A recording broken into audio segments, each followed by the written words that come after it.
باقی رہ گیا ایک بندے کا آیا تھا مجھے، استاد جی میں آپ کو نا چیف جسٹس کا بھیج رہا ہوں ڈیسیژن انگریزی میں لکھا ہوا، چلو میں کہا بھیجو جی، اس نے قادیانیت کو یہ کر دیا وہ کر دیا۔ اس ملک میں دو کام ایسے ہیں، ختم نبوت اور توہین رسالت۔ پارٹی گرانی ہو قادیانی ہے، ہاں جی، کوئی مسلک برباد کرنا بندہ آپ کو اٹھا دے توہین رسالت ہے۔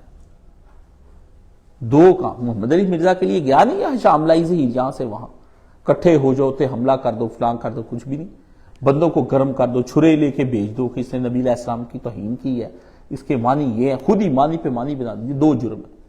کوئی اس نے ایسی بات نہیں کی، میں نے سارا فیصلہ پڑھ لیا، مجھے حیرت ہوئی اس آدمی کی عقل پر، اور میں نے کہا یہ پڑھ بھی نہیں سکتا اس فیصلے کو۔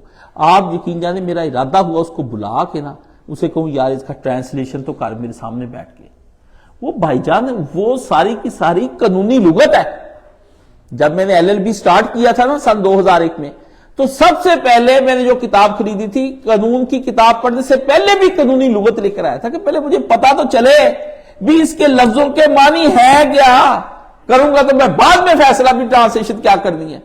مجھے تو یہ وکیل کہہ دے اس نے یہ لکھا میں نے مان جانا ہے، یہ کہہ دے یہ لکھا، پہلے میں خود فیصلہ کروں بھی یہ معنی لکھے کیا ہے اس کے اندر۔ اس وقت میں نے LLB 2023 مجھے اس سے بھیجا، میں حیران ہو گیا، انا للہ و انا۔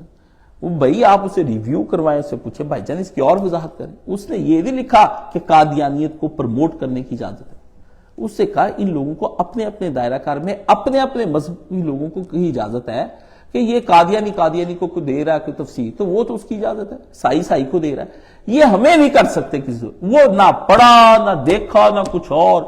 مولوی نے دیکھا، مولوی عبدالغفور حیدری ہے مولوی نے متوجی، مولوی فضل الرحمان، مجھے حیرت ہوئی، انا للہ و انا الیہ راجعون۔ یار تم پڑھتا صحیح مولوی، یار تم کیا کرتے ہو؟ مفتی زاہد صاحب نے لکھا مولوی صاحب کو حیا کریں، آپ کا میں خام خواہ ساتھ دیتا رہا ہوں ساری زندگی، یہ اس طرح کرنا ہے کہ ملک کے قاضی کو آپ بدنام کرتے ہیں، سمجھ گئے؟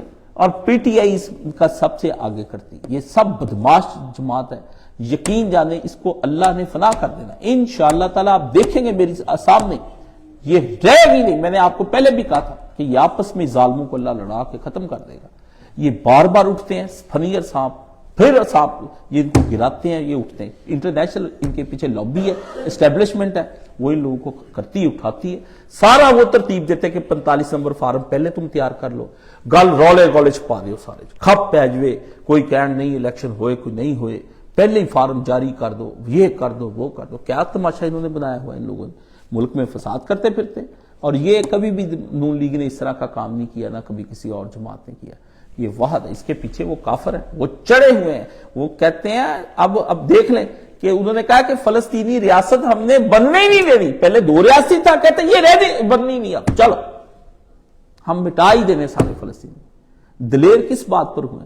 جب آپ اپنے ملک کو کمزور کرتے جا رہے ہیں، اپنے گھر کو آشیانے کو آپ آگ لگاتے جا رہے ہیں، ہاں جی، آپ ہی کافی ہیں بھائی جان اس ملک کو برباد کرنے کے لیے، کافروں کو تو کچھ کرنا ہی نہیں پڑتا، کوئی کرنا۔